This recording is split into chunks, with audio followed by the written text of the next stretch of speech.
Ako lang ba yung gusto kong ma-experience mag-ikot-ikot sa museum mag-isa? Yung tipong no rush, hindi ka nagmamadali, walang hahatak sa'yo na kaibigan, walang magtatawag sa'yo na kaibigan, or anything. So ngayon, na-experience ko na yon dito sa UK. Yung wala akong hinahabol, yung hindi ako nagmamadali. Ang sarap pala sa pakiramdam, no? Yung ikaw lang, yung sarili mo lang yung iniintindi mo. Yung tipong na-appreciate mo yung bawat portrait, yung bawat picture, yung bawat drawing na nakikita mo. Yung hindi kayo nagmamadaling magpa-picture. Yung tipong at is lang, kalma lang. Ang sarap talaga sa pakiramdam. Ganito pala yun. By the way, ito nga pala yung National Portrait Gallery dito sa London. Ang arte, di ba? Dito sa London. So, lakas makaalta, lakas makasosyal-sosyal. Free po ito, walang bayad. As in, pumunta lang po kayo dito, mag-extra na lang po kayo dito, mag-emote-emote lang po kayo dito for free.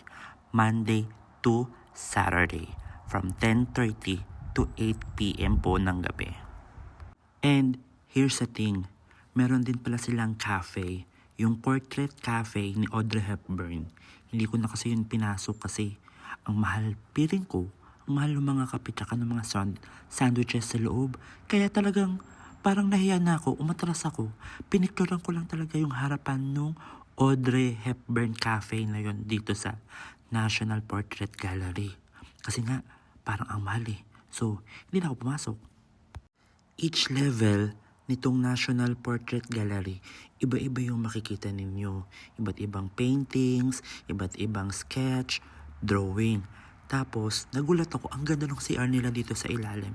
Hindi ko matandaan kung sa basement ba yun or sa ground floor. Basta, ang linis, maganda, ganyan. Ganyan lang yung ginagawa ko. Aurang-aura lang. O, parang umiikot ako ng microwave oven, diba? Pang Miss Universe, diba? O pop. Ganyan lang yung ginawa ko talaga. So, sobrang kalmado lang nung bawat galawang ko dito. As in, kaya nga gusto ko tong eksena ko dito eh. O, diba? Bawat walls, ang gaganda ng paint ng wall.